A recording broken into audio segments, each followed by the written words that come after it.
Hi everyone, this is Learning Unit 5 of Entrepreneurship, and it's all about business turnaround strategies. This is in chapter 16, where it's all about business failure and turnaround measures. Business failure and turnaround strategies.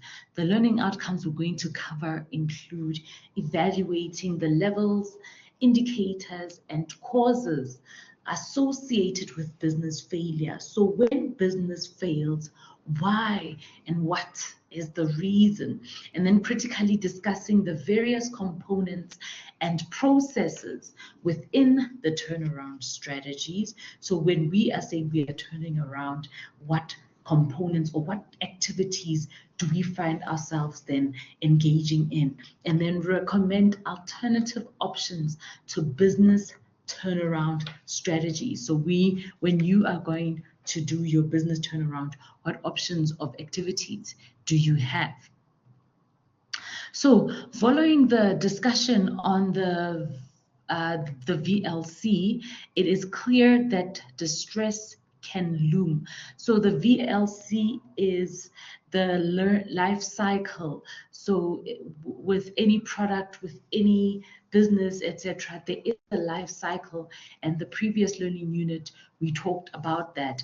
And because a business or a product get to the end of its life cycle, they say that distress can loom. Of course, that means you're worried because now the product that was not selling as much as it used to, now, well, a product that was selling so much is no longer selling as much as it used to.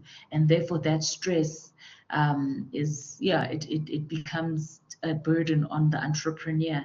So this chapter deals with failure in the business venture and signs of pending distress. So a very emotional chapter, if I can call it that. So failure in perspective.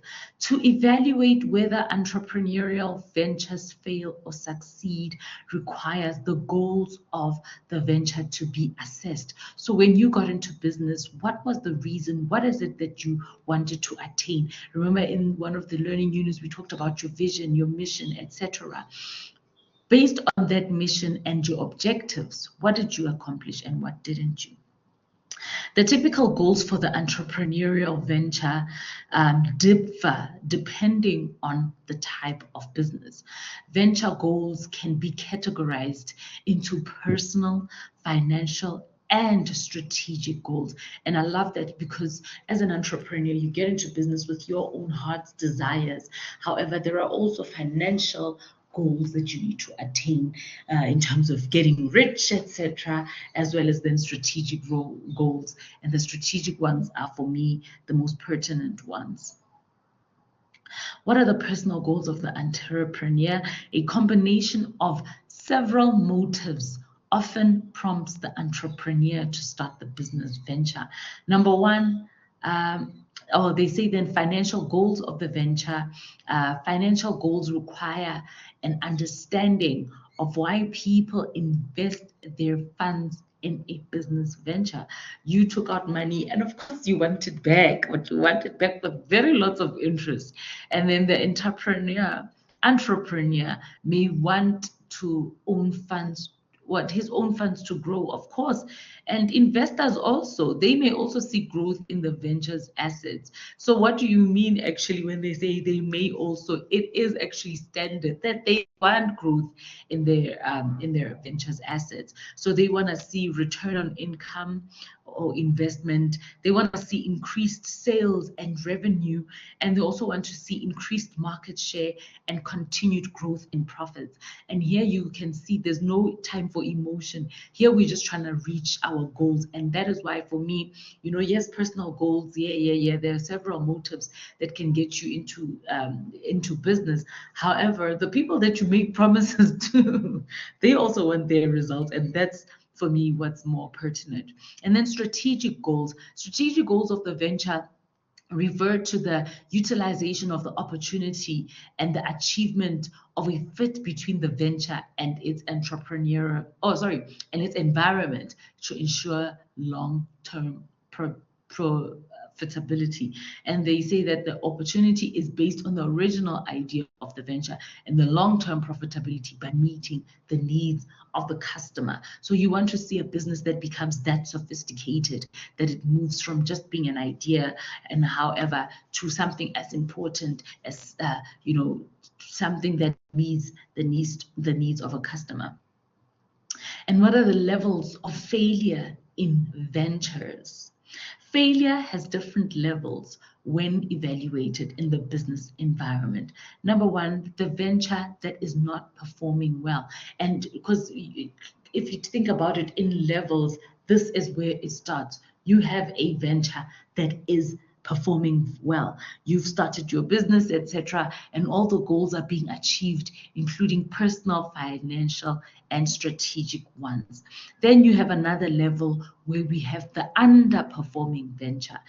Some goals are not achieved in this kind of situation, but overall, there are no visible differences between the well-performing and the underperforming venture.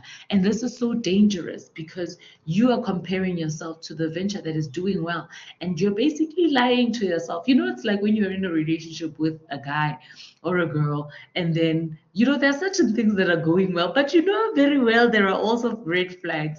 So I'd like to believe that in this business, they are really ignoring those red flags. Underperformance is usually seen when comparing the financial statements over a period of time. And this I love because it kind of takes away the lies that you can tell yourself. Because if you see that the numbers are dwindling, that makes a difference. And then distress in the venture, which means that you are facing difficulty. At this point, signs are clear, but often the entrepreneur does not want to acknowledge that something is wrong. And you see where you've got those personal feelings, about why you started the business and how you're helping people. And then the venture has liquidity problems at this point, and liabilities are more than the assets. I mean, how are you going to ignore the fact that you owe more than you own? And then the entrepreneur needs to stop and evaluate the situation before taking corrective action. Then we've got a venture that is in crisis. Here, the irregular cash flows associated with distress become worse and are constantly negative for long periods. And I love the word cash flow. If you have a cash flow problem, that means that you cannot deny the fact that something is wrong with your business, because your business should be bringing in money. And then rapidly declining sales and market share confirm trends of a possible continuous decline. I mean, if your sales are also going less and less and less, and honestly, if you have a shop with people that walk in and out, you can see by the number of people, traffic they call it. You can see by the amount of traffic that you have, and you can see when traffic decreases. And then it's only a matter of time before creditors apply for bankruptcy to be filed against the venture. Then another level is where the venture has failed. And here we've got what they call irreversible distress. The venture is now insolvent and not operating anymore. Remember, this came from the fact that you did not have enough cash for a long period of time. I mean, imagine if you owe people that work for you. By the time you get to 6 months, those people have long left you, and you don't even have a business to open and operate anymore. So therefore, closure becomes inevitable. And then we've got the context effects. Context effects may change overnight, which take the business from performing well directly to distress situations. So in other words, the context effects, sometimes it doesn't need for you to go through all those 5 stages. Because of context, because of something that can disrupt your business, you could go from performing well the day before to distress situation the next day. If you think about COVID, when it first started, how a lot of restaurants closed down, unfortunately, due to the fact that they could not survive COVID. Yeah, so yeah, it's serious business, that one. And you see there, I have that actually as an example together with load shedding.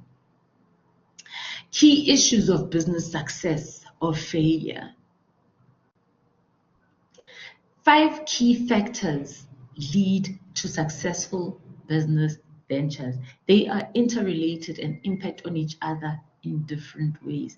This is so important to know as a business person, because if you know these 5 factors, you know to look out for them and you know how to mitigate them. Attitude and motivation. An attitude of success and being motivated to achieve is number 1. If you're going to talk about success, you have to have the right posture for it, and that attitude and motivation. If you don't believe in your vision, I don't think you're going anywhere. And then positioning, the value proposition of the business model. That is another kind of posture that your business can take, and it takes place in the minds of the consumers as well. And I have there as an example, ShopRite, lowest prices. We know what they stand for, and when customers go there, they already go, have comfort in believing and knowing that they've always been true to that. And then your economic model. The economic model describes the relationship between selling price, cost, volume, and fixed expenses. There is what they call break-even analysis in accounting, and we've also covered that. With break-even, that's the amount that you need to sell that will exactly equal the expenses that you have incurred in producing your product and running your business. So that economic model, it has to make sense. Your selling price must be able to cover your costs, and you need to be able to determine the volume of product that you need, as well as the fixed expenses, because these are not going anywhere. This volume coupled with the price will then determine whether or not you cover those, as well as the other costs. And then to rest the venture's economic viability, 3 questions should be asked. Number 1, is the business model economically sound? And then you need to ask yourself, how many concept offerings or products can be sold in the market that is from your business, and how many fixed expenses are required to produce the required number of products. Produce. And then sales and market share. If you are going to say you've got business success or failure, your sales or your market share will definitely be the number 1 teller. Profit can be improved in 4 ways. Number 1, increasing the sales volume, increasing the margin, thereby that means increasing the selling price or decreasing the cost price, and then also by decreasing the fixed costs. However, the fixed cost one, I don't know if, I wouldn't count it more for profit, but I would rather say it kind of, when you're working on the optimization of your business, then decreasing fixed costs, is a thing that you can say you did. Because at the end of the day, look at prices right now. Prices have been going up. So if you're going to look at, fixed costs, if you're not going to factor them into the sales volume, but you're rather trying to focus on costs, I don't know, for me, it's a bit counterproductive. So I really wouldn't count it, as a way of measuring profit. And then cash flow, I get definitely 2 key issues: flow and timing. You want the money to come in, but you also want the money to come in at the right time. That is one of the most difficult things that you need to balance. And then money must be paid before selling can be done. And that's what's difficult about starting a business. Therefore, the inflows follows long after the outflow. And that's where a lot of businesses struggle to really convert into businesses that have longevity. Then what are the signs of distress? As the venture moves between the level of distress, different signs appear. And the signs, however, do not follow a set sequence, which makes it difficult to follow a pattern of distress. Sorry, another error there. And that's what's challenging. So you can't say, if you see a sign, you can't say to yourself, oh, I'm on level 4. No, ma'am, you don't even know sometimes that you are in a meta or in a sign of distress. So decline in gross margin. This requires the comparison of current gross margins with those of previous periods. If decrease is over 3 consecutive periods, then it definitely signals the start of a trend. So by the time you get to the 3rd month, that's when you're just like, okay, we can see we've got a problem here. And they say that gross margin is equals to sales minus cost of sales. So you always want your sales to be more than your cost of sales in every month, every time. And then decrease in net margin. Net margin is sales minus cost of sales minus your fixed expenses here as well. So I like this one. It's a little bit more realistic because the first thing you need to do is cover your fixed expenses, and then you can say you're working on your profit. So yeah, and then this requires a comparison of the current net margins with those, again, of previous periods. And then irregular cash flow, that one we don't need to explain. And then faltering value proposition and sustainable competitive advantage. And they say here that you start competing on price. And what that means is, because you struggle to sell on your value proposition, or in other words, your uniqueness, you used to have pride in the product that you offered. Now, because your sales are going down, what you're now doing is you're starting to compete on price. So you're now starting to drop your prices, but that's actually dropping your value. And then sales decrease and drops in market share. Again, covered before in the same learning in the same chapter. As a matter of fact, sales volumes have an impact sales volumes have an impact on all other factors. Without sales, you really don't have a business. Hence, for me, it is the number one factor. And then cash flow issues, again, that number one indicator of the sales. In fact, most inflows are out of the venture, and that's what's tough about a business. If you think about marketing, they say that the 4 P's of marketing: product, price, place, and promotion. Every single one charges money except for price. So your product costs you money to create. Your product price is the one that brings you money, yes, and then your place definitely costs you money, as well as promotion. And promotion, people always want to neglect that one. But how are you going to say you have a business if you're not promoting the said business of yours? So yeah, most outflows are going out of the venture, and that is a challenge. And then confidence levels. Oof. Yeah, this is where that emotion comes in. As much as, I like to ignore the emotional part, there comes a time when it's, when it's got its place in time. Let me put it that way. Actually, let me not get emotional. Yeah, so number one, confidence in the venture. And number two, that of the entrepreneur. Oof. And then core employees leave. Yay. When your most reliable people start to leave, yeah, then you know that you've got a problem. Employees have become aware of the problem, and then they start to leave.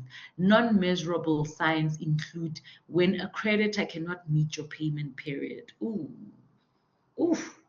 And that means money is not coming in. Hey, unexpected. And the sad part is that if you really rely on this one creditor, you see that's also a measure of distress, because if one payment doesn't come in and you're stressing, it's a problem. Unexplained change in a financier, where the business now doesn't want to work with you, and now you have to go and find another one. And then change in the order patterns of customers. Yeah, customers, I think, next to sales, are just as important, because without your customer, you don't have sales. And then what are the causes of distress? Results from an accumulation of fundamental errors. Yeah, and emphasis on the word accumulation, because they do build up. strategic issues, the effectiveness of the venture within its environment. That means that you've got a business that is struggling to make it in the harsh environment. Oof. Management issues. If the owner in the business, that could be a problem, or turnover in key management, and that's an issue. You keep getting people to run your business, but they keep leaving. And then wrong management focus. So when management is also focusing on the wrong issues. And then poor planning and financial systems, practices, and controls, and that can include wrong pricing. And remember when we talked about competing on pricing, poor use of leverage. So, you know, you're not going to your creditors and be like, hey, fair to man, been doing this for 5 years, you know, and this is the first time that I'm facing distress, so help me out. And then lack of cash budgets. And yeah, oh, that one is a little bit hard because at this time, you know, even the banks, and you know, it's so funny, banks, when you actually need the money, they don't give you the money, but when you have the money, then they want to give you more money. And then environmental issues. And, you know, here we even have things such as load shedding, political, economic, social. I mean, we know everything about political. Look at what happened with Russia and Ukraine, you know, economic, social, technological, globalization, and physical factors. So when does growth lead to distress? And this one is interesting because this means that you're growing, but somehow you enter into a state of distress. And the key word there, over trading.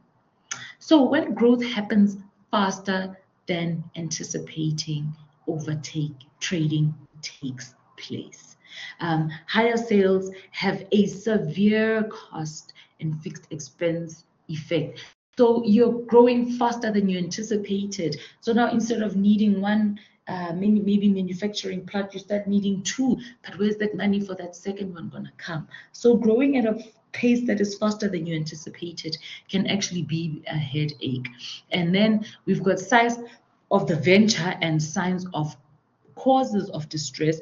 The signs of the venture are probably the same for all sizes of business. So sorry, the signs of failure are probably the same. So it does not matter what size your business is, whatever failure you experience, it's got no factor on the size of your business. However, the remedies available for turnaround would be limited for the smaller enterprises. So when it comes to the signs of distress, you know, lack of income is lack of income is lack of income. It doesn't matter what size your business is. However, when it comes to solving problems, then we've got different qualifying criteria. And then franchising and failure. Early warning signs are observed with other members, which the rest of the group are made aware of. And then the franchisor is normally a relatively big organization with means to assist on the strategic front, which benefits the smaller franchisee. So they're basically saying here that if you're part of a franchise, you know, chances are the franchisor will help you out. So yeah, man, they are also very quick to recognize early signs of failure, and are also then swift in terms of coming through for you. And then what conclusions can they be made about failure? An integrated model for understanding the failure of ventures is proposed in page 371 of your textbook. Please go ahead and check that out. And then turnaround. Is it possible to put a business back on the track of performing well? And what options are there? So core principles or focuses of the turnaround. The turnaround process requires the consideration of most of the factors that are pertinent to failure. And then diagnosis is the second thing that you do, and evaluation is made to establish the status quo. And then one needs to gain an understanding of the level of failure. And then intervention decision. This decision is based on the outcome of the diagnosis which you had previously done, and then it determines the level of failure well as giving an indication of the possible causes of the status quo. So here you're basically identifying your problem and coming up with an intervention. It is better to get a turnaround specialist for non-buyers. So we've talked about the fact that entrepreneurs get so emotionally attached to their ideas that, they don't know how to take heed to advice. So better you separate yourself emotionally from the idea and get somebody who can actually speak from a more objective point of view. And then stabilizing the venture. Once the decision has been taken to embark on a turnaround, quick action should be taken to stabilize the business. And the stabilization phase is generally driven by a cost and cash focus after the establishment of a proper management team. And here it's very, very rife. We're trying to get this business to turn around. So we are just talking costs and cash. There's no time for emotions here, Mr. Entrepreneur. Whatever needs to be done, that's what we're going to be doing. And then strategic analysis. The strategic analysis focuses on the sales and positioning aspects of the venture. So here you're kind of getting your vision back. Some serious questions need to be asked concerning the business fit with the environment, the market and the demand, the core business of the venture, etc. So here you're really, getting yourself back, really looking at the skeleton of your business and thinking, how can I get this business back? And then identification of the core issues. The core issues on which to focus will emerge from the strategic opportunity analysis. And the core issues have to do with positioning and sustainable competitive advantage. You have to get, your confidence back. You have to get that positioning back. You have to get that competitive advantage back. And therefore, it is key that you identify what exactly is your core issue. And there's a question there that says, does the venture serve an opportunity or not? Are you still relevant as a business? And then restructure decisions. The decisions on the core issues help the venture to focus and direct the application of funds. And then priorities are set and listed for immediate implementation. And then action takes place.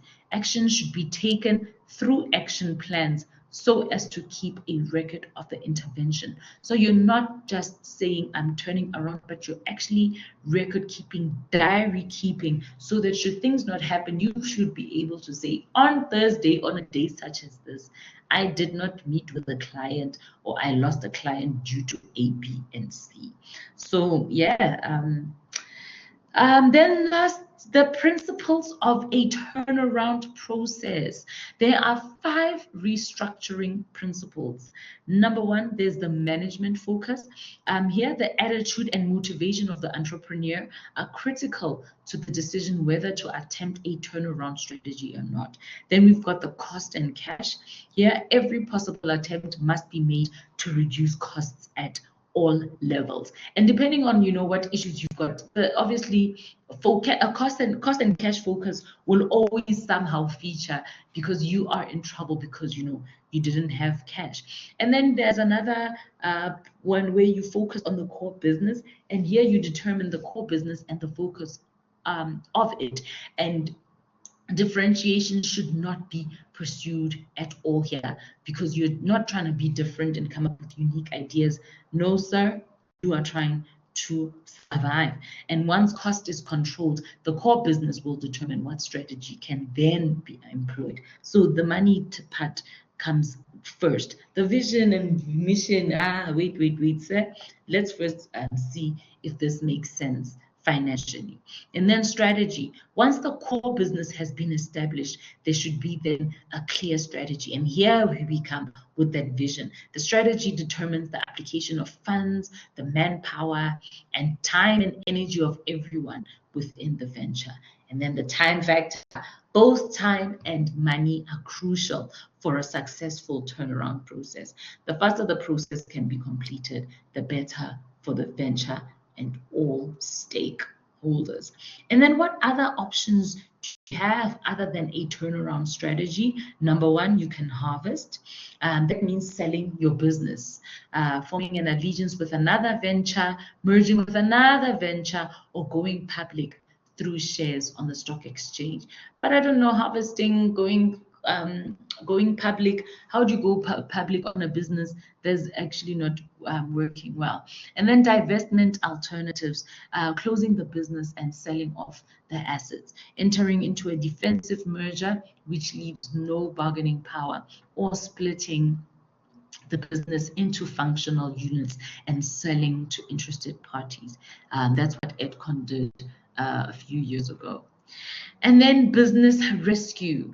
Legislation can be passed to govern business rescue in a formal legislative process. Business rescue is quite complex and incorporates much of what has been presented in this chapter. Specific and contextual application is, however, required within the legal framework provided by Chapter 6 of the Companies Act 71 of 2008. So please check out page 380 to page 381 of your textbook for the background into research rescue. And that's it for this chapter. In summary, we talked about business failure and the turnaround strategies that you have available for you if you can build your business back.